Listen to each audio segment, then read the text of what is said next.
इस कहानी की शुरुआत में हमें फ्यूचर में दिखाया जाता है, जहां सेफ्रेड रोबोटिक्स नाम की कंपनी बिल्कुल इंसानों जैसे दिखने वाले एआई रोबोट्स बनाती थी। सेफ्रेड कंपनी के सीईओ का नाम वेल सेफ्रेड होता है। वेल सेफ्रेड एक बहुत बड़ी साइंटिस्ट होती है। वो एआई की एक्सपर्ट होती है। वेल एक एआई रोबोट बनाकर उसे एडप्ट करके अपना बेटा बना लेती है और इस रोबोट का नाम वो हार्लेन सेफ्रेड रखती है। वेल सेफ्रेड की एक बेटी जिसका नाम एटलस सेफ्रेड था। ये तीनों फैमिली की तरह रहते थे, लेकिन एक दिन एटलस अपने ब्रेन को हार्लेन के साथ कनेक्ट कर लेती है। हार्लेन उसी दिन एटलस की माँ को मार देता है और इसके बाद वो इंसान को मारना शुरू कर देता है। एटलस भी अपनी माँ की तरह बहुत जीनियस थी और हार्लेन ने एटलस का पूरा दिमाग अपनी मेमोरी में डाउनलोड कर लिया था। हार्लेन एटलस का दिमाग यूज करके दुनिया के सारे एआई रोबोट्स को हैक कर लेता है और इनको मिलाकर एक आर्मी बनाता है और 30 लाख लोगों को मार देता है। सभी देश मिलकर एक आर्मी बनाते हैं और इस आर्मी का नाम आईसीएन होता है। आईसीएन एआई रोबोट्स को ढूंढकर मारने लगती है, लेकिन हार्लेन के रोबोट्स जब खत्म होने लगते हैं तो वो प्लेनेट अर्थ को छोड़कर भाग जाता है और जाते हुए वो इंसानों के लिए एक वीडियो मैसेज छोड़ जाता है, जिसमें हार्लेन कहता है कि एक दिन मैं अपना काम पूरा करने के लिए वापस जरूर आऊंगा। अब कहानी 28 साल बाद शिफ्ट होती है, जहां एटलस एक रेंजर बनना चाहती थी, लेकिन वह 4 बार रेंजर के टेस्ट में फेल हो चुकी थी। इसलिए एटलस आईसीएन में जॉब करने लगती है। एटलस अब किसी पर भी विश्वास नहीं करती थी, खास कर एआई रोबोट्स पर। एटलस ने दुनिया के बाहर स्पेस में एक एनर्जी शील्ड बना दी थी और आईसीएन के रेंजर्स हर वक्त नजर रखते थे। यहाँ आईसीएन को पता चलता है कि हार्लेन का सबसे वफादार रोबोट कास्का विक्स 28 साल से अर्थ पर ही छुपा हुआ है। आईसीएन के रेंजर्स कास्का को पकड़ लेते हैं और उसके सर को बॉडी से अलग कर देते हैं। एटलस कास्का से टेरोरिज्म करती है और इसका दिमाग फाड़कर हार्लेन की लोकेशन ढूंढ लेती है और फिर वो कास्का को मार देती है। हार्लेन 28 साल से एंड्रोमेडा गैलेक्सी प्लेनेट GR39 पर रह रहा था। वही झंडल बूथ कहता है कि हमें हार्लेन जिंदा चाहिए ताकि हम पता लगा सके कि कैसे इसने अपने प्रोग्रामिंग को छोड़कर खुद से सोचना शुरू कर दिया था। इस मिशन को कर्नल बेक्स को लीड करना था। एटलस भी इस मिशन पर जाने का बोलती है और कर्नल बेक्स भी उसे अपने साथ आने की परमिशन दे देता है। आईसीएन ने ऐसे रोबोट्स बनाए हुए थे जिनको रेंजर्स अपने माइंड के साथ कंट्रोल कर सकते थे। सारे रेंजर्स एक स्पेसशिप में बैठकर प्लेनेट GR39 की तरफ निकल पड़ते हैं। इनके स्पेसशिप में इतने सारे न्यूक्लियर वेपन्स थे जिससे आधी गैलेक्सी खत्म हो सकती थी। जैसे ही इनकी स्पेसशिप GR39 में पहुंचती है तो वहां हार्लेन के रोबोट्स पहले से ही इनका वेट कर रहे थे। वो रोबोट्स इनकी स्पेसशिप पर हमला कर देते हैं। कर्नल बेक्स एटलस को भी एक रोबोट में बिठा देता है।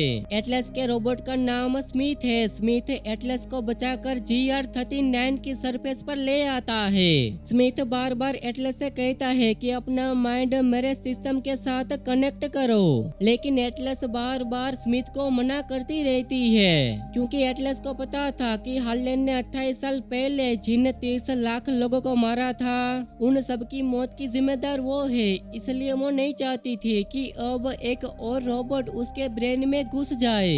इसलिए वो स्मिथ पर विश्वास नहीं करती और अपना माइंड स्मिथ के साथ कनेक्ट नहीं करती है, बल्कि सिर्फ बोलकर उससे बातें करती है। एटलस और स्मिथ अपने बाकी साथियों के पास आते हैं, लेकिन उनमें से अब कोई भी जिंदा नहीं था। सारे रेंजर्स मारे जा चुके थे और कर्नल बेक्स की बॉडी उसके रोबोट में नहीं थी। वहाँ एटलस को दोबारा से कास्का विक्स नजर आता है। हार्लेन ने इस प्लेनेट पे आकर और भी काफी कास्का बना लिए थे। कास्का के साथ और 6 रोबोट्स मिलकर एटलस का पीछा करने लगते हैं। एटलस स्मिथ से कहती है कि आयन बॉम्ब चला दो और आयन बॉम्ब के चलने से कास्का के अलावा बाकी रोबोट्स मारे जाते हैं। इस आयन बॉम्ब की वजह से जमीन फट जाती है और एटलस और स्मिथ जमीन के गड्ढे में गिर जाते हैं। गिरने की वजह से एटलस की पैर टूट जाती है और स्मिथ उसकी टांग को ऑपरेट कर देता है। वही कास्का हार्लेन को कॉल करके बता देता है कि तुम्हारी बहन एटलस भी बाकी इंसानों के साथ यहाँ आई हुई है। हार्लेन कर्नल बेक्स को पकड़ लेता है और उसे बहुत टॉर्चर करता है।